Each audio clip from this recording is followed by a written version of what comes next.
Hello, hello, hello. আজকে আমি নিয়ে চলে এসেছি নতুন ভিডিও নিয়ে, যেখানে কিনা আমরা আজকে দেখবো এমন একটা ব্র্যান্ড যেটা কিনা যেকোনো গাড়িকে মডিফিকেশন করে আর বলতে পারো যে কাস্টমাইজ করে।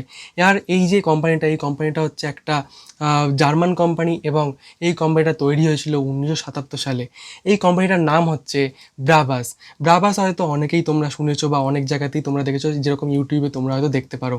এবং এই যে কোম্পানিটা তৈরি হওয়ার পেছনে একটা ইন্টারেস্টিং গল্প আছে, সেই গল্পটা আজকে আমি তোমাদের বলবো। আর তার সাথে সাথে তোমরা যারা যারা নতুন এই চ্যানেলে, তারা তারা সাবস্ক্রাইব করে দেবো এবং লাইক করতে ভুলো না যেন।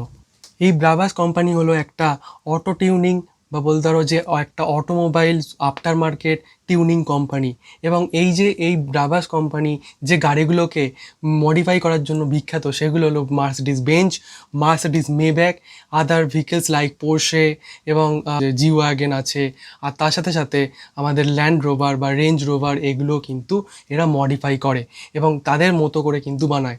এদের মডিফাইড মধ্যে থাকে হচ্ছে body kit, alloy wheels etcetera. আর তার সাথে আমরা দেখবো যে এর হিস্ট্রিটা কী। এর হিস্ট্রি হচ্ছে যে এই যে কোম্পানির যে মালিক ছিল বা বলতে পারো ফার্স্ট যে ওনার ছিল, সে কিন্তু তার নিজের কাছে একটা গাড়ি ছিল, এবং সেই গাড়িটা কিন্তু তখনকার দিনে এক্সিস্ট করতো যে কোম্পানিগুলো জার্মানিতে, তাদের কাছে কিন্তু মডিফিকেশন কোম্পানি যাদের ছিল আর কি, তাদের কাছে কিন্তু মডিফাই করতে দিয়েছিল। এবং তাদের মানে সেই কোম্পানি কিন্তু এই ওনারের রিকোয়ারমেন্ট অনুযায়ী কিন্তু তৈরি করতে পারেনি, মানে এই ওনার কোনো দিনই স্যাটিসফাই হয়নি তাদের যে মডিফিকেশান দিয়ে। এরপরেই কিন্তু এই ওনার নিজে কিন্তু একটা কোম্পানি খোলে, সেই কোম্পানিটার নামই হচ্ছে ব্রাভাস। আর এর সাথে সাথে তৈরি হয় এই ব্রাভাস কোম্পানি, এবং তার সাথে চলে হচ্ছে বিভিন্ন কোম্পানির সাথে কোলাবোরেশন, যেরকম আমাদের রেঞ্জ রোভার, মার্সিডিজ হচ্ছে সবচেয়ে বেশি কোলাবোরেশন আছে এই কোম্পানিটার। এই কোম্পানিটার যে ফাউন্ডার ছিল তার নেম হচ্ছে বাসম্যান, আর যে ফাউন্ডার ছিল তার নাম হচ্ছে ব্র্যাগম্যান। এই দুজনের নেম দিয়েই কিন্তু, তাদের যে ফার্স্ট 3 লেটার, সেগুলো দিয়েই কিন্তু এই ব্রাভাসের যে নেমটা এটা আসে। এবং এটা হচ্ছে 1977 সালে, আমি বলেইছি প্রথমে যে এটা 1977 সালে প্রথম স্টার্ট হয় কোম্পানিটা। এবং এটা এটা হচ্ছে বাসম্যানের একটা নিজস্ব নিজস্ব কোম্পানি বলতে পারো তোমরা।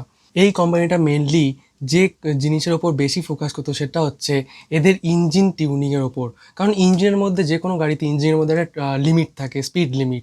এবং এই কোম্পানিটা কী করতো, তাদের যে স্পিড লিমিট, যে গাড়িটার ইঞ্জিনের স্পিড লিমিট বা বলতে পারো হর্স পাওয়ার, সেটা কিন্তু অনেক বেশি টিউন করতো, যাতে করে সেই গাড়িটার যে ইঞ্জিন, সেটা ম্যাক্সিমাম পারফরমেন্স দেয়।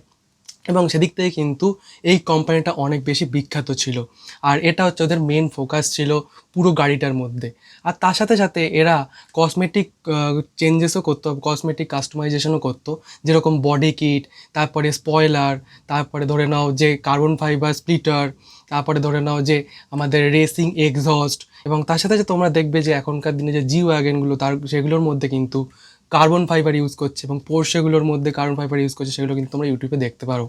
এবং এদের যে কার্বন ফাইবার ইউজ করার পেছনে যে সায়েন্সটা, সেটা হচ্ছে যে কার্বন ফাইবার ইউজ করলেই কিন্তু যে কোনো গাড়ির যে স্পিড, সেটা কিন্তু ইনক্রিজ হয়, কারণ কার্বন ফাইবার অনেক বেশি হালকা এবং অনেক বেশি হার্ডি। এই কোম্পানিটার কার্বন ফাইবার স্প্লিটার বা কার্বন ফাইবার কিটের দিক থেকে যে বিখ্যাত, তার সাথে সাথে আরও একটা জিনিসের দিক থেকে কিন্তু এই কোম্পানিটা অনেক বেশি নাম করেছে, সেটা হচ্ছে এদের মাল্টি পিস হুইল। আর এই কোম্পানিটা অনেকগুলো এডিশনও কিন্তু তৈরি করে বিভিন্ন গাড়ির, যেরকম রেঞ্জ রোভারের গোল্ড এডিশন, রয়েলস রয়েসের গোল্ড এডিশন, মার্সিডিজের গোল্ড এডিশন, এরকম কিন্তু অনেকগুলো এডিশন কিন্তু বার করে। মানে সেটা কাস্টমার ডিমান্ডের ওপর। এইখানে এই কোম্পানিতে কিন্তু তোমরা নিজেরা কিন্তু নিজের গাড়ি দিয়ে কিন্তু কাস্টমাইজ করাতে পারো, বা এখান থেকে কিন্তু ডিরেক্ট তোমরা এদের ব্র্যান্ড থেকে কিন্তু গাড়ি কিনতেও পারো উইথ মডিফিকেশান, এদের নিজস্ব মডিফাই করা থাকবে আগে থাকে। এইভাবেও কিন্তু এরা বেচে। আর তার সাথে সাথে এই কোম্পানিটার যে গাড়িগুলো সবচেয়ে বেশি পপুলার, সেগুলোর মধ্যে রয়েছে হচ্ছে জি ওয়াগনের 6x6। তোমরা সবাই দেখেছো যে একটা জি ওয়াগনের গাড়ি রয়েছে, যেটা কিন্তু 6x6 অনেক ইউটিউব চ্যানেলেই দেখা যায়। সেটা কিন্তু অ্যাকচুয়ালি এদেরই মডিফাই করা।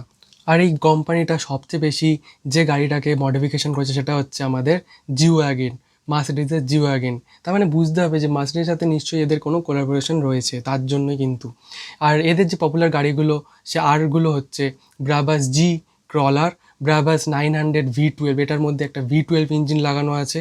যেখানে কিনা আমাদের একটা G63-তে লাগানো থাকে V10 ইঞ্জিন, সেখানে এটা V12 ইঞ্জিন লাগিয়েছে। আর তার সাথে সাথে আরেকটা গাড়ি হচ্ছে ব্রাভাস G3.6। এগুলো হচ্ছে কিছু পপুলার গাড়ি এদের মডিফিকেশনের মধ্যে। আর তার সাথে সাথে এই যে আমি বলেছিলাম একদম প্রথমে যে জি পাওয়ার বলে একটা রয়েছে, এই সেম টাইপের ব্র্যান্ড, সেটা কি করে, সেটাও কিন্তু মডিফিকেশন করে। আর তার সাথে সাথে এদেরও একটা লোগো রয়েছে যেটার মধ্যে জি পাওয়ার বলেই লেখা। আর এই ব্র্যান্ডটাও কিন্তু মডিফাই করে। তার মধ্যে সবচেয়ে বেশি মডিফাই করেছে বিএমডাব্লিউর যে কোনো গাড়িকে। বিএমডাব্লিউর যে 3 সিরিজ আছে বা যে 5 সিরিজ আছে, সেগুলো কিন্তু এরা অনেক বেশি মডিফাই করে টিউনের দিক থেকে এবং কাস্টমাইজেশনের দিক থেকেও। আর বেশিক্ষণ বসলে আমি গাড়ির ইঞ্জিনের মতো গরম হয়ে যাব, পুরো ঘেমে একদম শান হয়ে গেছি।